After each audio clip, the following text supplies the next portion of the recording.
It's the Samsung Galaxy Note 7 reborn, but it's more than that. Hey everyone, it's Max with PhoneArena.com, and this is a review of the Samsung Galaxy Note Fan Edition. We live in interesting times when last year's goods make a big splash in the here and now. The Galaxy Note Fan Edition has done just that.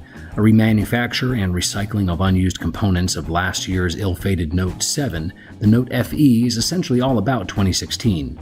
However, Samsung did make two significant changes that make the new Note noteworthy in 2017. Design-wise, nothing has changed as expected, and that's a good thing. The only visual cues that this isn't the Note 7 of last year is the lack of Samsung logo on front and the branding on the back.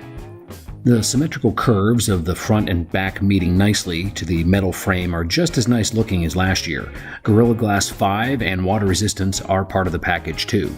Samsung has a knack for entrancing people with luscious displays, and that's the case here too.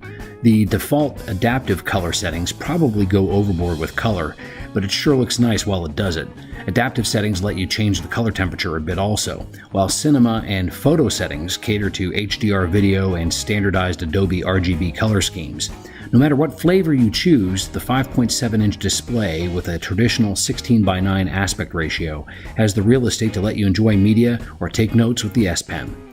One of the benefits of bringing the Samsung Experience UI to the Note FE is the ability to change resolution if you want. 1080 Full HD is the default setting. Those that demand every pixel do its part can take full advantage of the 2K 1440 by 2560 resolution, or go in the other direction, give the hardware a break, and set things to 720p.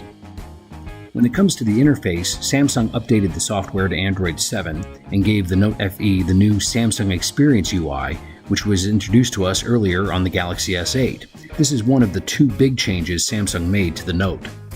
The newer, better optimized UI is a big plus for the Note FE. Animations are much smoother than during the days of TouchWiz. We want to avoid that modern adage of seems faster because it isn't, but it is a certainty that the new UI is right at home on last year's hardware. Rounding up the user experience is the S Pen, which is why the Note series exists, and the Edge screen. It's highly functional and may be quite a convenience for some, though we think it is a feature that may still be looking for a broad use case scenario. The S Pen, on the other hand, performs admirably. Screen-off memo is still one of the more ingenious ways to just start writing, and GIF capture, that is just great fun all around, a really neat feature. Bixby is here too, though not in all its glory. There is no voice interaction. Instead, Bixby Home and Reminders is situated similarly to Google Now. The iris scanner is on board as well. We resist calling it half-baked because it did seem to work surprisingly well with few errors. Let's just say the inconveniences of how you need to hold the Note FE the correct way, at the correct angle, and at the correct distance means that this is still a work in need of more development. The Note FE we imported is packing Samsung's Exynos 8890 CPU, has 64 GB of expandable storage, and 4 GB of RAM. The hardware does not seem to struggle, but it's also not setting any speed records either. With that said, we never felt like we had to wait for a command to execute in our daily usage. Samsung stays true to its camera prowess. This is the same sensor we reviewed on last year's Note 7, and it's basically the same as we've seen on this year's flagships as well. Simply put, the camera is excellent. The UI is unchanged from last year, and the Note FE has no trouble rapidly capturing images. The wide f1.7 aperture brings in copious amounts of light at night. Images taken after sunset belie how dark it really was when we took them. The front-facing 5-megapixel camera offers a nice wide field of view, making group shots easier and even better if you have a selfie stick. The same goes for video we captured in broad daylight and at night. You can select several different resolution settings. In all, there is little to complain about when it comes to the Note FE's camera, unless you really need manual controls. The old-school aspect ratio is great for media consumption, especially for its size. Even as newer video ratios gain greater popularity, there's enough screen real estate to take it all in. The speaker, on the other hand, does not. It's just not set up well with volume modulation. Each step with the volume rocker provides different levels of quiet, only with the last few stops bringing in acceptable levels of audio. Thank goodness for the headphone jack. Audio quality through it is perfectly acceptable. Unlocked devices not made for the American market would understandably encounter basic issues when it comes to traditional services like phone calls. That's not the case for the Note FE.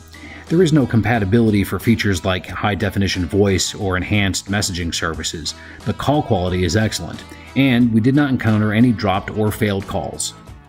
The second and more significant of the two big changes over last year's Note 7 is in the battery.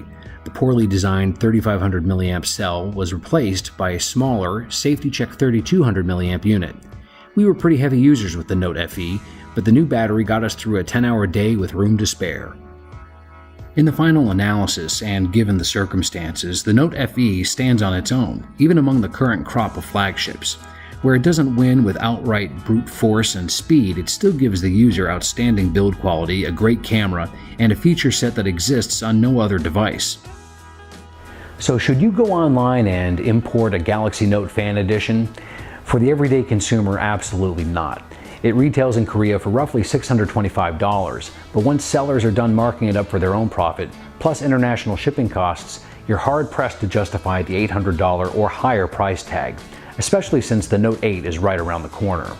That said, if you have a gadget itch that you just can't scratch, this is not a bad buy at all.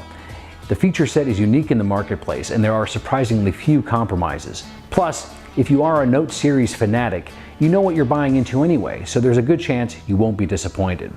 Again, I'm Max. Thanks for watching this review of the Samsung Galaxy Note Fan Edition. Keep checking in for more reviews and news from PhoneArena.com.